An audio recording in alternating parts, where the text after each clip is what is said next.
Un día, en Quito, Alfonso Pereira, un terrateniente poderoso, recibe la visita de su tío Julio Pereira.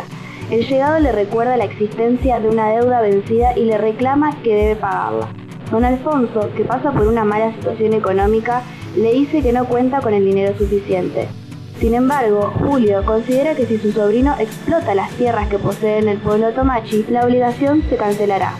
Para ello, don Alfonso tendrá que crear un camino decente para llegar a la localidad y deberá usar a la población indígena asentada en esa área bajo sus dominios como mano de obra para expulsarla al final. Debemos vencer todas las dificultades por duras que sean. Los indios, ¿qué? ¿Qué nos importan los indios? Mejor dicho, deben importarnos.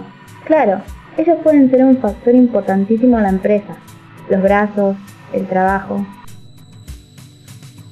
La aparición de Alfonso Pereira en la novela es muy significativa. Él representa a todos los terratenientes poderosos del Ecuador, que son dueños de tierra y por consiguiente de todos los recursos que se encuentran asentados en ellas. El aborigen es un recurso más. En este primer fragmento se ve que él no es tratado humanamente ni como igual a todas las demás personas. Cuando el terrateniente se apodera de una parcela de territorio, también se adueña de la población aborigen que está asentada sobre ella y se considera con los derechos suficientes para poder ordenarles y mandarles a hacer lo que él quiere, como por ejemplo a explotar una zona del bosque. Una semana después de la conversación, Alfonso y su familia se dirigen a Tomachi en una carreta guiada por aborígenes. Uno de ellos responde al nombre de Andrés.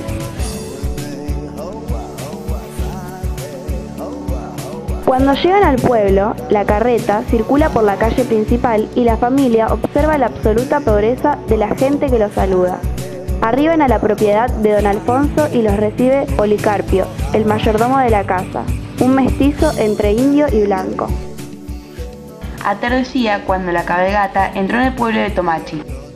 El invierno, los vientos del páramo y las laderas cercanas, la miseria y la indolencia de las gentes, la sombra de las altas cumbres que acorralan, han hecho de aquel lugar un nido de lodo, de basura, de tristeza, de actitud acurrucada y defensiva. Se acurrucan las chozas a lo largo de la única vía fangosa.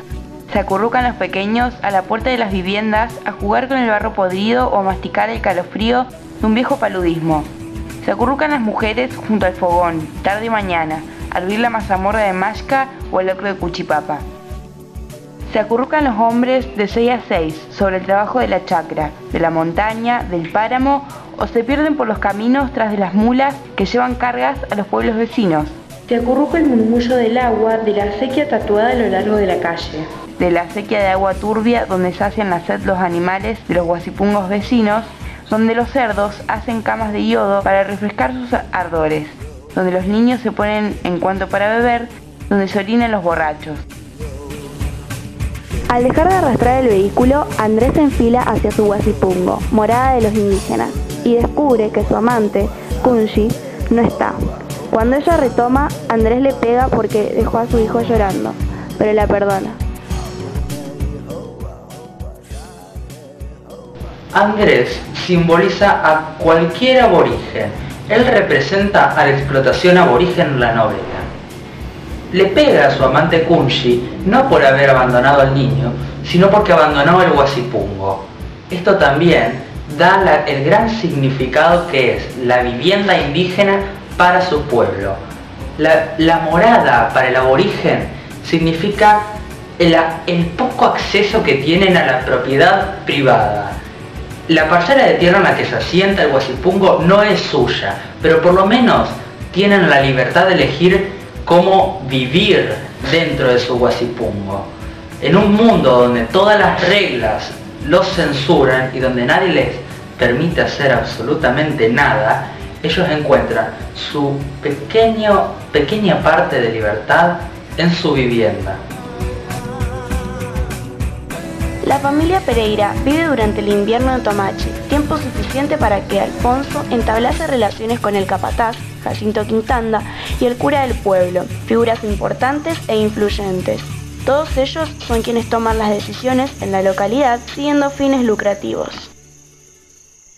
Este fragmento es uno de los más relevantes de la novela, la aparición del terrateniente como figura política, del cura como personaje religioso y del capataz Jacinto como quien simboliza a la policía es suficiente para demostrar quiénes son los que mandan en cualquier población o ciudad: la política, la religión y la policía. Ellos tres tienen el dominio de las personas, en sus formas de vida, y pareciese que conspiran a estar en contra de los aborígenes. Siguen una misma ideología, que el aborigen no puede ser tratado como un igual, como un ser humano, y por consiguiente planean utilizarlo sin cuestionarse ni criticarse a ellos mismos. Ellos son los que tienen todo el poder para tomar las decisiones más importantes en el pueblo, y sus figuras representan en muchas partes de la vida quiénes son los que toman las decisiones más importantes, tanto en la ciudad como en la comunidad, como en un país.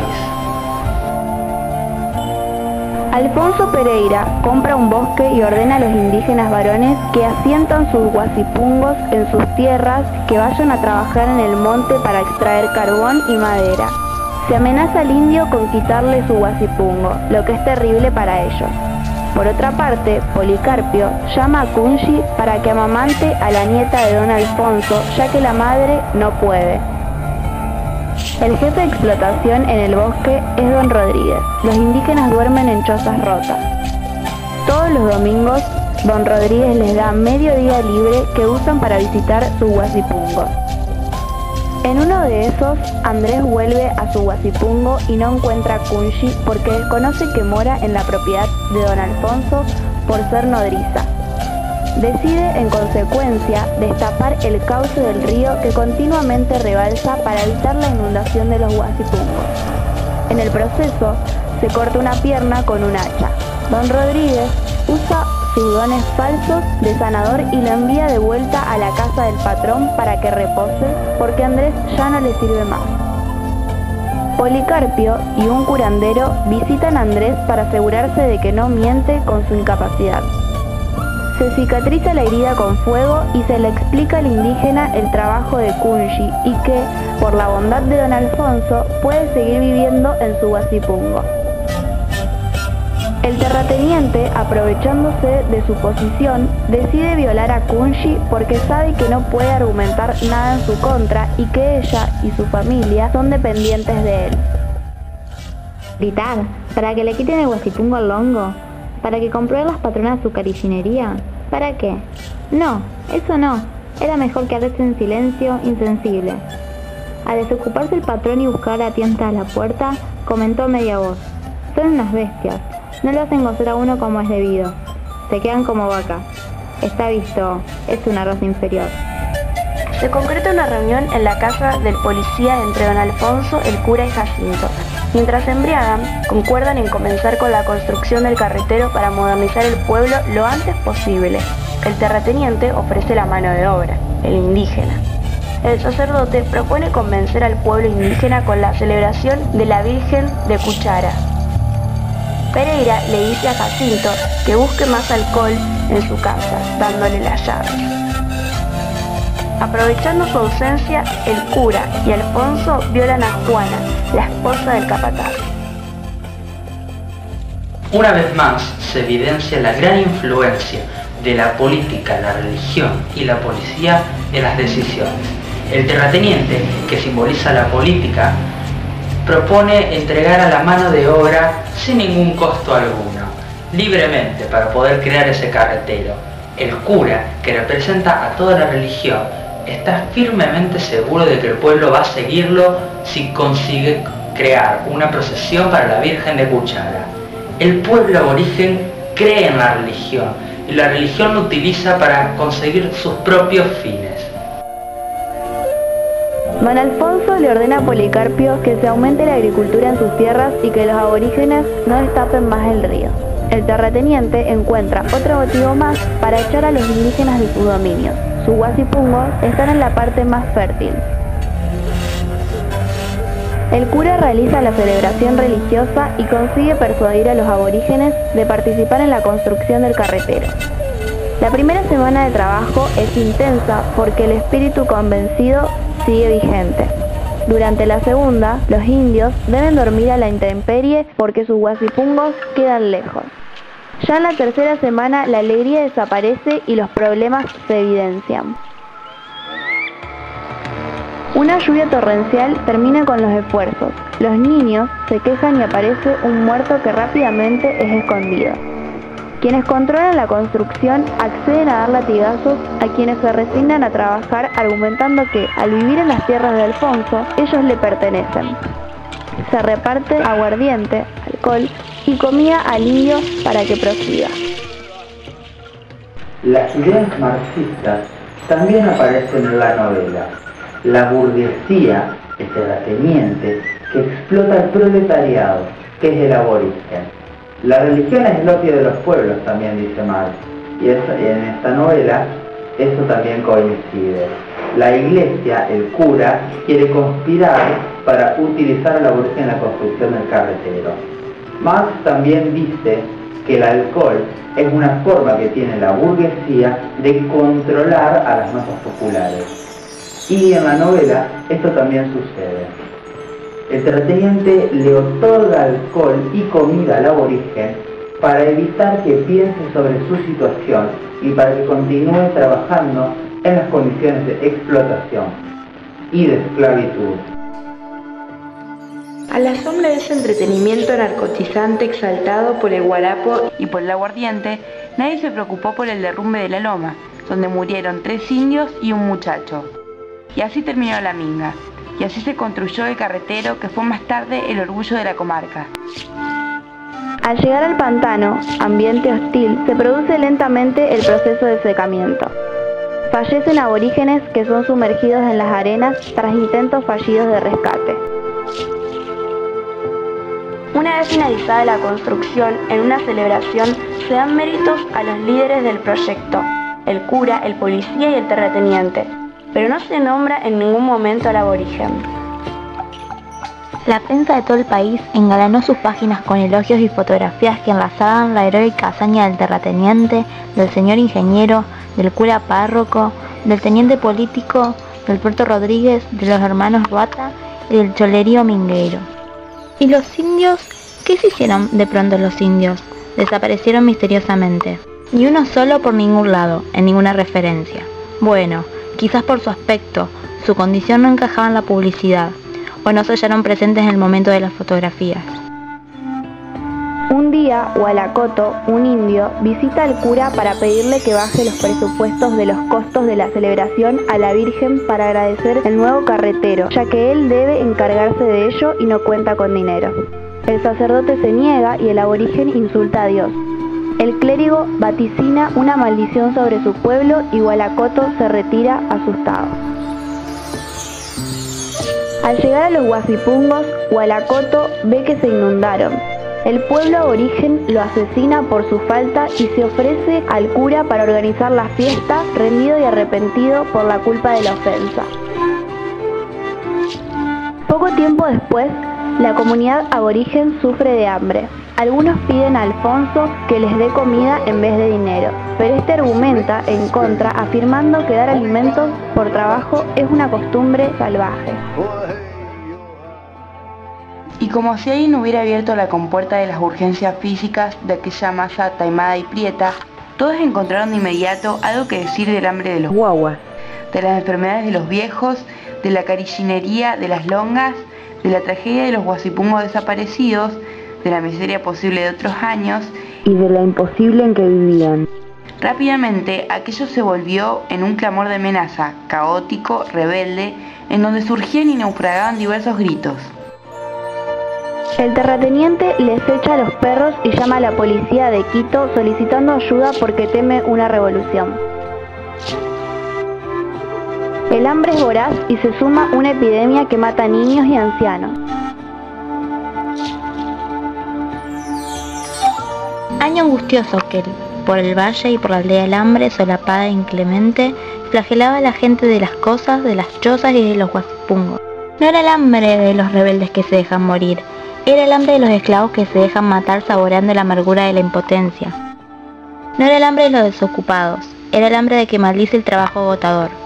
No era el hambre con buenas perspectivas futuras del avaro, era el hambre generosa para engordar trojes de las sierras. Sí, hambre que rasgaba obstinadamente un aire como de queja y llanto los costillares de los niños y los perros. Hambre que trataba de curarse con el hurto, la mendicidad y con la prostitución. Hambre que exhibía a diario grandes y pequeños cuadros de sórdidos colores y rostros de palidez biliosa criminal. Hambre en las tripas, en el estómago, en el corazón, en la garganta, en la saliva de los dientes, en la lengua, en los labios, en los ojos, en los dedos. Oh, hambre que desbordaba por los senderos lodosos de los cerros y las estrechas callejuelas del pueblo en forma de manos pedigüeñas de mendigos, de llantos de rapaces, de cínicos comentarios de la vieja Matilde, quien a la puerta de su choza daba a mamar por las mañanas su teta seca, floja, prieta, a un crío de flacura increíble que en vez de succionar voraz su alimento, boqueaba con pereza de agonía. El pueblo aborigen le pide a Alfonso que le regale la carne de un buey muerto y podrido, pero se niega. De hecho, el terrateniente lo hace sepultar por los propios indios para que nadie desobedezca. Sin embargo, a la noche, todos los indígenas varones lo desentierran y roban las carnes para llevarlas a los guasipungos y comerlas. Kunshi fallece tras diarreas y vómitos causados por alimentarse de la carne descompuesta. Se organiza un velatorio y el pueblo indígena baña el cuerpo en el río de acuerdo a sus costumbres. Andrés acude al cura para saber dónde le conviene enterrarla y él le ofrece el lugar más caro como el mejor, mientras que los más baratos no garantizan la llegada rápida al cielo. El viudo acepta. Durante la noche, Andrés roba una vaca del hacendado para venderla y obtener el dinero con el que costearía los gastos del entierro. Sin embargo, se descubre el hurto y el indio sufre flagelaciones frente a todo su pueblo como ejemplo y castigo. Un día, llegan empresarios extranjeros por la nueva carretera. El pueblo indígena se prepara para recibirlos, pero ellos pasan de largo. Los señores anuncian su deseo de explotar el petróleo de la zona y la necesidad de sacar los guasipungos del lugar. Para ello, Jacinto, Rodríguez y otros desalojan a los indios por la fuerza. Cuando Andrés se entera, usa un cuerno para reunir a su pueblo y organiza la oposición. Asesinaron a los policías y resistieron a quitarle su propiedad. No han de robar así nomás a Taita Andrés Chiliquinga, concluyó el indio rascándose la cabeza, lleno de un despertar de oscuras y indefinidas venganzas. Ya le era imposible dudar de la verdad del atropello que invadía el cerro. Llegaban más pronto de lo que él pudo imaginarse. Echarían abajo su techo, le quitarían la tierra. Sin encontrar una defensa posible, acorralado como siempre, se puso pálido, con la boca semiabierta, con los ojos fijos, con la garganta anudada. No, le parecía absurdo que a él tendría que tumbarle con hacha como a un árbol viejo del monte. Tendrían que arrastrarle con yunta de bueyes para arrancarle de la choza donde se amañó, cuando vio nacer el guagua y morir a su Kunshi. Imposible, mentira. No obstante, a lo largo de todos los chaquiñanes del cerro, la trágica noticia levantaba un revuelo como de protestas taimadas, odio reprimido. Bajo un cielo inclemente y un vagar sin destino, los lomos despojados se arremangaban el poncho en actitud de pelea, como si estuvieran borrachos. Algo les hervía en la sangre, les ardía en los ojos, se les crispaba en los dedos, les crujían los dientes como tostados de carajo. Chiliquinga sintió tan honda la actitud urgente, era la suya propia, de la muchedumbre que llenaba el patio de su guasipungo y se apiñaba detrás de la cerca, de la muchedumbre erizada de preguntas, de picas, de hachas, de machetes, de palos y puños en alto, que creyó caer en un hueco sin fondo, morir de vergüenza y de desorientación. ¿Para qué había llamado a todos los suyos con urgencia inconsciente de la sangre? ¿Qué decía decirles? ¿Quién le aconsejó en realidad aquello? ¿Fue solo un capricho criminal de su sangre de runa mal amansado, atrevido? No, alguien o algo le hizo recordar en ese instante que él obró así guiado por profundo apego al pedazo de tierra y al techo de su guasipungo, impulsado por el buen coraje contra la injusticia instintivamente. Y fue entonces cuando Chiliquinga, trepado aún sobre la tapia, crispó sus manos sobre el cuerno lleno de alaridos rebeldes y, sintiendo con ansia clara e infinita el deseo y la urgencia de todos, inventó la palabra que podía orientar la furia reprimida durante los siglos, la palabra que podía servirle de bandera y de ciega emoción. La palabra que inventa Andrés es Ñucanchik. Ñucanchik significa nuestro. El aborigen crea un nuevo vocablo que antes no había en su pueblo, que es el de pertenencia de la propiedad privada. Se consideran dueños de algo que siempre fue suyo, pero de que recién ahora se dan cuenta, porque la fuerza de los terratenientes se le impedía ver.